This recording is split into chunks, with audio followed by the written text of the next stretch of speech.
Hello, everyone. If you like what I'm doing here, please consider subscribing, liking, and commenting. It would really help the channel out quite a bit. Thank you very much. To Sherlock Holmes, she was always the woman. The woman Watson, the most elegant, the most enchanting of her sex. Born in New Jersey in the year 1858, prima donna La Scala, Imperial Opera of Warsaw, retired from the operatic stage to live in London. The woman Watson, Irene Adler. It was in 1888 that we encountered her. 7 years had gone by since my own first meeting with Sherlock Holmes. Perhaps, in my humble way, I'd even enhanced his fame a little. Then I'd married and returned to medical practice in Paddington. But one March evening, returning from a visit to a patient, my way led me through Baker Street, and so towards the well-remembered door of number 221B.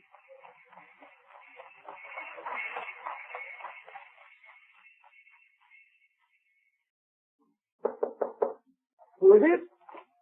Oh, Watson, what a splendid piece of luck. I'm delighted, really. You're the very man I most wanted to see.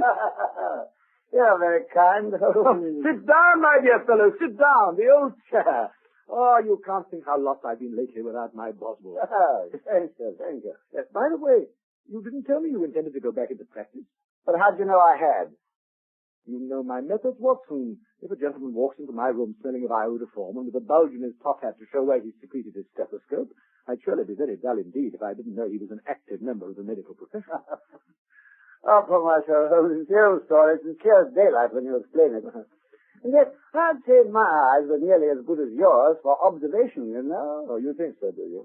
Then pray make use of them now, Watson, and tell me what you see in this letter that has just come by special messenger. Read it. I will call upon Mr. Sherlock Holmes tonight, a gentleman who desires to consult him. His recent services to one of the royal houses of Europe have shown that Mr. Holmes may safely be trusted with matters of the utmost discretion. He is not to take it amiss if his visitor wears a mask. Aha. Well. Just so, Watson, intriguing, is it not? What on earth do you imagine it can mean, Holmes? Well, I have no data yet, and it's a fundamental mistake to theorize before one has some data. But the newspaper man, what do you deduce from that? Oh, well, it's very thick, tinted pink.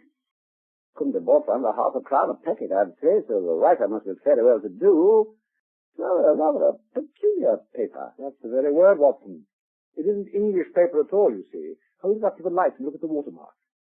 Large E, small g, large P, large G, with a small T. Which stands quite simply for Gesellschaft.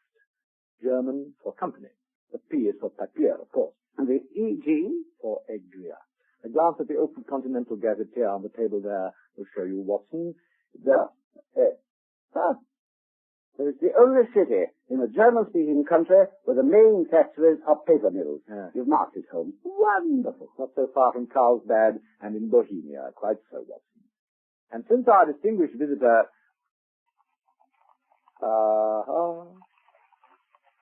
But here he comes, if I'm not mistaken, in a brougham and pair by the sound of it, and a pair of beauties at that, I'd guess.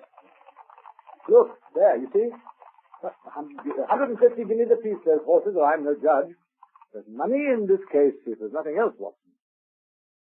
And here I break my narrative for a moment to describe our singular visitor of that far-off evening. 6 feet in height, with the chest and limbs of a Hercules, a deep blue cloak lined with flame-colored silk, an opulent and barbaric apparition indeed in our drab old England. And across his face, a black vizard mask. You had my notes, Herr Holmes? I did indeed, sir. Pray take a seat and tell me whom I have the honor of addressing. You may refer to me as the Count von Kranz, the Bohemian nobleman, sir. And this gentleman?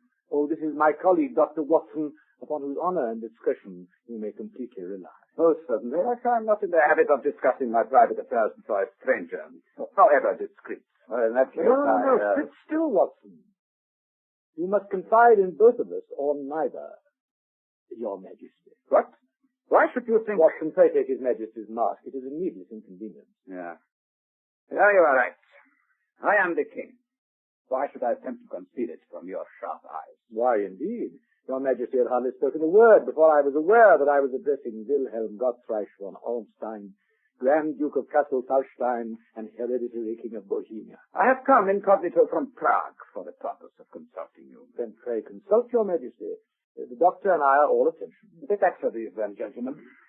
When I was in Warsaw 5 years ago, I made the acquaintance of a lady whose name may be familiar to you. The adventuress Irene Adler.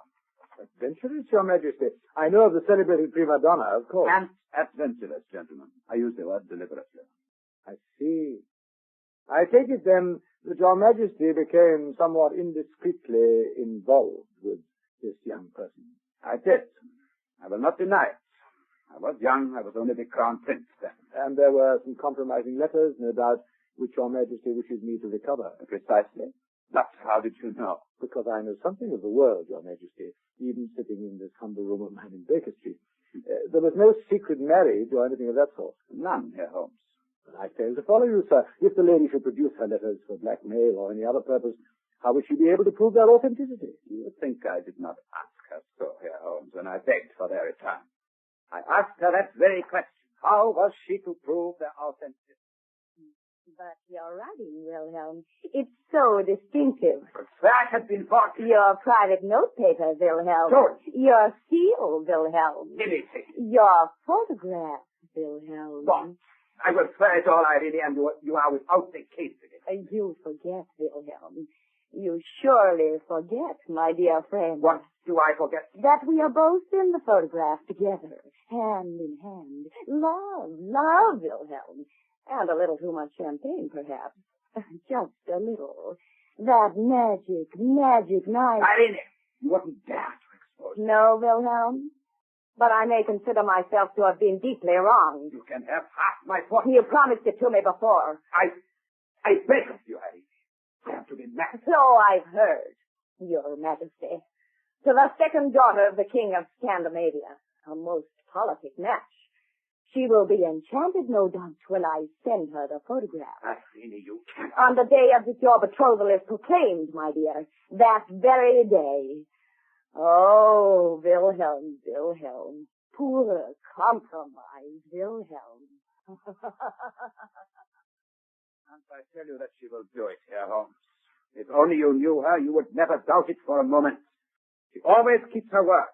There are no lengths she would not go to rather than that I should marry another woman. So it appears. You've made some attempts yourself, sir, no doubt, to recover the photograph. Five, and none successful. And when will your betrothal be made public, Your Majesty? On Monday next. Oh, then we still have 3 whole days, Watson. It's really quite a pretty little problem in its own way. You must place yourself entirely at my disposal, Herr Holmes. That my marriage should take place is of political consequence to all Europe. I should be most happy to save all Europe as soon as I've dealt with 1 or 2 other small matters that are already engaging my attention at the moment. Good night, Your Majesty. Dr. Watson will show you out. But do you promise me success? Your manner is somewhat casual, I may say. If you leave me an address, I shall drop you a line. You will find me at the Langham, under the name von Kampf. Thank you. And as to money... You have carte blanche.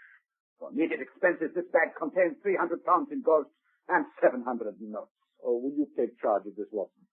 Just one more question, Your Majesty. The photograph you speak of was cabinet size. It was.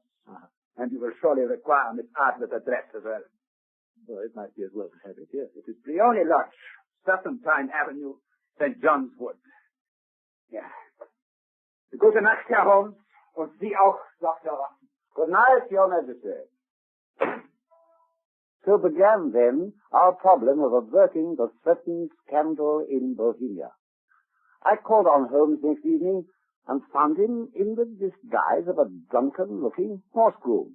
Pass me my makeup tray, would you, Watson, and I'll tell you the whole thing while I remove the semblance of the inebriated Bert Stevens. Then back to Sherlock Holmes. Well, no, into someone else, I fancy. Yes, an amiable nonconformist clergyman, I think. That should serve admirably. Really, Holmes? Rather simple-minded, perhaps. White-haired and short-sighted. Now, look here, I have the whole outfit ready. You see, baggy trousers, broad black hat, Egg stains on the west. Oh, splendid, splendid. I suppose you want me to serve as your curate, even more simple-minded. No, only as your soap, Watson. Oh, forgive me, my dear fellow. I didn't mean... Well, quite so. Now, while you're making up, tell me the tale of your adventures, Holmes. Very well. It happened like this, Watson. There was I, Sherlock Holmes, got up as a horse coper, sitting in the pub opposite, watching Bryony Lodge. Of course, I stood the local cabby to a beer, and soon got all the information I wanted. About Miss Adler. About Miss Adler. She's the daintiest thing under a bonnet, it appears. She's turned the head of every man in the neighborhood. Pass me the cold cream, would you, Watson? Or does she have a great many male visitors? Only one. That's the very crux of the whole matter. One moment, I must just whiten my eyebrows.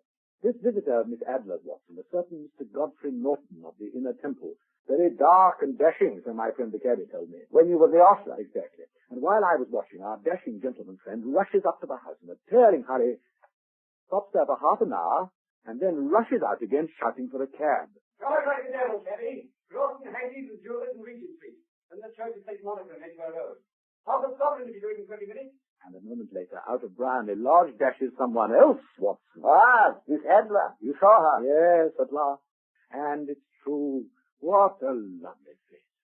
Though I only caught a glimpse of it through her veil, and she called a cab, too. The church is St. Monica in the Edgware Road. And half a sovereign if you reach it in 20 minutes. On which, of course, Mr. Sherlock Holmes called a cab, in spite of his own somewhat disreputable appearance, and reached the church at precisely 5 minutes to 12. Inside was a surpliced clergyman with Miss Adler and Mr. Norton. Norton, seeing me rush down the aisle, took my arm and cried, Quick, my man, you'll do. 3 minutes to 12 and the license expires then. We need a witness to a marriage, man. A witness to a marriage, Watson, my humble self. All done in an instant, tying up Irene Adler, Princess Godfrey Norton, bachelor. Good heavens. And a sovereign as a tip from the bride, which I shall wear on my watch chain forever. Well, this certainly is an unexpected development, Holmes. Indeed it is, my dear fellow. What's more unexpected? They parted at the door of the church, and I heard her say that she'd drive as usual in the park from 5 till 7, so all is well. Our schemes can go ahead. Now, black overcoat. Yes. Badly rolled umbrella. Oh, and hand me that little parcel, would you mind, Watson? Thank you.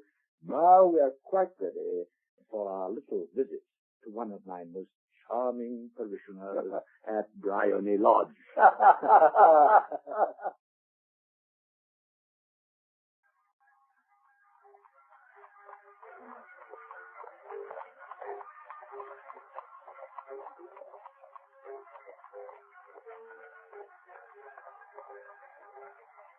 Good. Here we are, Watson, almost there. Now let me give you your final instructions. I'm all eagerness. You don't mind breaking the law, of course. Not in the least. It'll hardly be the first time in your company. Very well, then. Now, whatever happens, simply do exactly what I tell you. Do I ever do anything else? You'll find rather a busy scene when we reach the house. I've already made arrangements. Some little unpleasantness, perhaps. A fight among some drunken guardsmen, for instance. I take it they'll be confederates of yours. Certainly. The street will be full of my confederates. I think I've engaged almost every out-of-work actor in London. Oh, the place will be thronged, Holmes. What am I to do? You just take this parcel, Watson. Okay, put it in your pocket. What on earth is it, Holmes? A kind of bomb. A kind of bomb? Don't drop it. Yes, Watson. It's just an ordinary plumber's smoke rocket, fitted with a cap to make it self-lighting when it's thrown.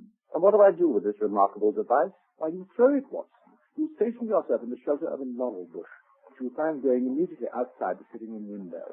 And when I'm inside the house... But how do you manage to get in? Just wait and you'll see.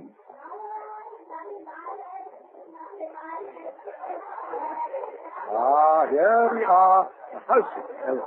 And everyone ready in their position. Wonderful, Holmes.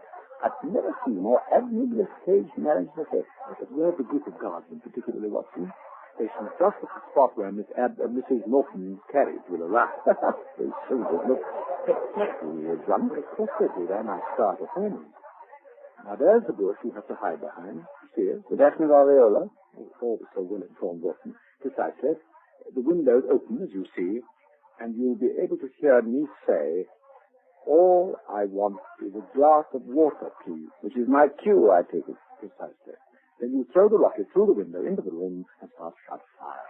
The place will fill with smoke. There will be complete confusion. I shall reappear to join you, and then we shall return to Baker Street wiser than we came. Wiser? What do you mean?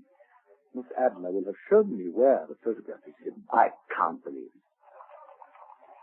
Aha, but here she comes, Watson. Look, that's her cab now. Get under cover, man, quickly, while I begin to play my part. Good luck, Reverend. Give me your night off, will you? Don't look at me street.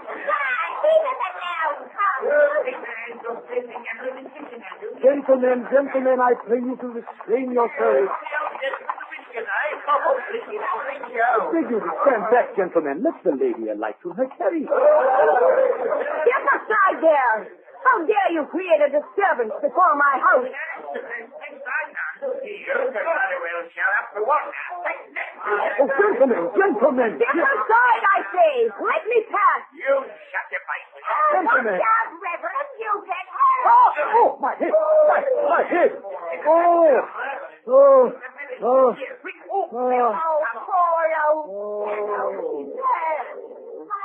Well, what's wrong? It's the old minister. He's dead, my lady, because he's lying here. Bring him into my sitting room, then. Poor old fellow. He was only trying to help me. Here, get a hand, will you? Careful now. Go this way. Watch the step, my man. Oh, thank you. How very kind. Thank you. I'm better now. Please don't let me be any trouble. Just lie quietly for a moment, sir. It was most good of you to come to my assistance. The wretches ran off when you fell. You're very kind indeed, ma'am. All I want is a glass of water, please. Certainly. I'll have it fetched for you at once. Thank you. Fire! Fire! Fire!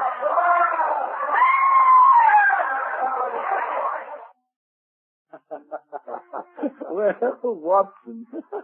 Good old Watson. Well, I'm delighted, Holmes. Your team played their part to perfection. Well, so did you, my dear fellow. I knew I could rely on you. So, you got the photograph? Of course not, Watson. What? Well, then what in heaven's name was it all about? I wanted to find out where it was hidden, my dear fellow. And did you? Of course, I told you. Miss Adler showed me. Showed you? Oh, come, Holmes. My dear Watson, when a woman thinks that our house is on fire, she rushes for the one thing she values most. A married woman grabs her baby, an unmarried one her jewel box. In Miss Adler's case... Of course. Exactly. The photograph is hidden in a recess behind a sliding panel close to the right-hand bell pull. I even caught a glimpse of it before she realized that the fire was a false alarm and thrust it back again. And what do you do now? Send a telegram to His Majesty and have some dinner. Tomorrow morning we shall visit Bryony Lodge again. His Majesty will come with us. About 8 o'clock, before the lady is yet up, we shall be shown into the sitting room to await her, and when she comes down, she will find neither ourselves nor her photograph. No doubt it will delight the king to get it back with his own hand. Wonderful. Holmes is a masterpiece. Wonderful. Well, here we are home again, or at least you are. I've still to get back to Paddington. No, you would insist on getting married, Watson. But come in, won't you, while I take my disguise off and stay for a bite of dinner? Good night, Mr. Sherlock Holmes. What? Did you hear that, Watson?